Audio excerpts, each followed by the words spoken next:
Today's pronunciation lesson is contrasting the sounds t and ch. First, I will use each sound in a word. Then, I will put the words into a sentence so that you can hear them, together with contextual clues. Please listen closely to the differences in the sounds. First, the t sound in the word tip. Tip, tip. Now the ch sound in the word chip.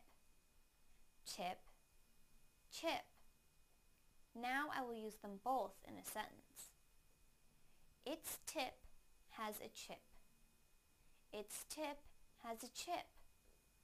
Its tip has a chip.